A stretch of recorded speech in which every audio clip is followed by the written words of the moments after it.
How does technological innovation drive the entrepreneurial spirit? That was the question posed at the 9th Annual Tectonic Shake, Make, and Innovate Showcase.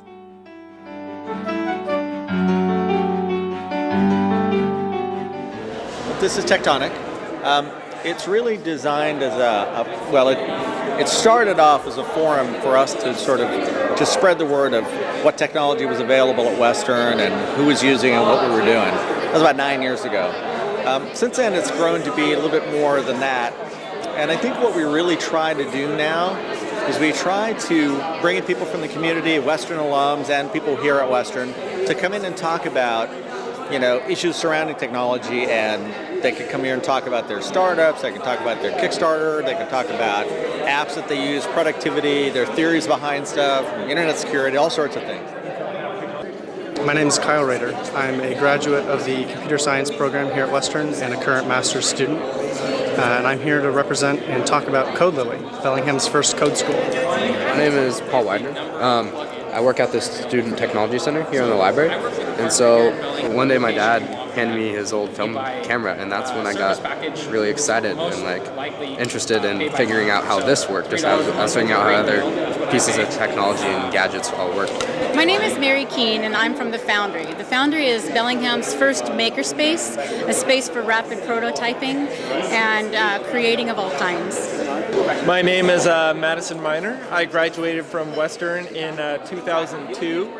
I graduated with a degree in MIS and a minor in computer science. I founded Want Mobile, which is a mobile website development company, in 2010. My name is Sean Kemp. I'm an alumni of the Western Washington University Industrial Design Program, and I run a company called ActionSprout. We try to get the sort of festival atmosphere. You notice it's loud in here, and that was on purpose. We wanted it to be sort of raucous, it's not a conference. It's sort of almost the opposite of that. It's like, come in, relax, don't feel like it's a big deal. I want to make it as easy as people as possible. CodeLily is, we're calling it a web development and computer science studio or education studio. The idea is that we want to provide really high quality computer science education that promotes an open and collaborative space to learn.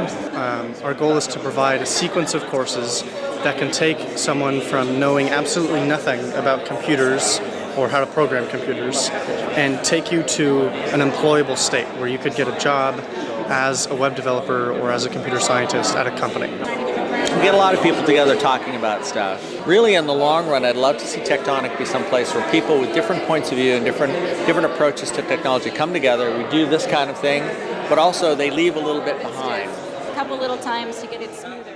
The Foundry is a makerspace. What a makerspace is, it's a collaborative community of people who are sharing their skills, but also has all the equipment required to make whatever idea you have in your head solid.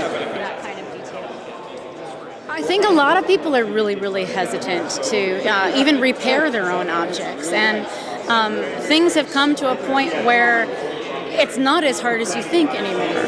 You don't have to have a college degree in AutoCAD in order to make a file for 3D printing.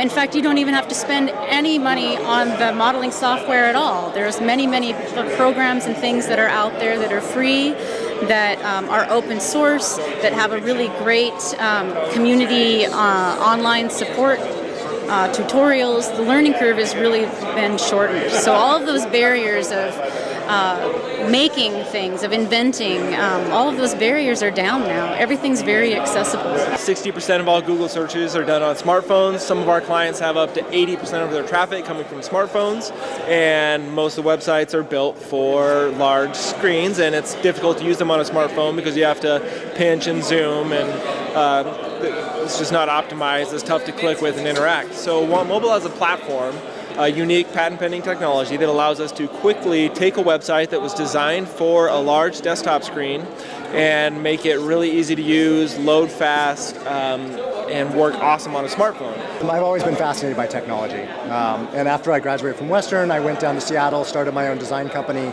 eventually got sucked into Microsoft, ran the Xbox design project there. I was a creative director, and then eventually made my way to working and supporting the entire Windows brand online. And after I left that, I got involved with nonprofits and using technology to make change, and that kind of evolved into what I'm doing today. I'm excited about it because we help nonprofits use Facebook to better engage with their supporters and make change in the world. It's incredibly powerful to be able to do that and support those people and give them the tools that they need to make their lives just a little bit easier and be more successful at what they're trying to do. But there's definitely something special about Western that kind of breeds that aspect of caring and wanting to do something just a little bit more than getting a job and making a dollar. I want people to think about what it is they're making, because really the value of any of it, is what you make.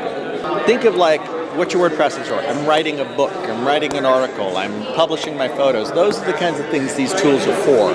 So my hope in the long run is that we can demystify the sort of weird way we look at technology and just see it for what it is. They're tools. You know, no good, no bad, just tools. That's what I would like. Being a good speaker. I'm never going to overwhelm anybody with my ability to project a concept. I feel like I'm pretty good at listening, knowing what the right questions are.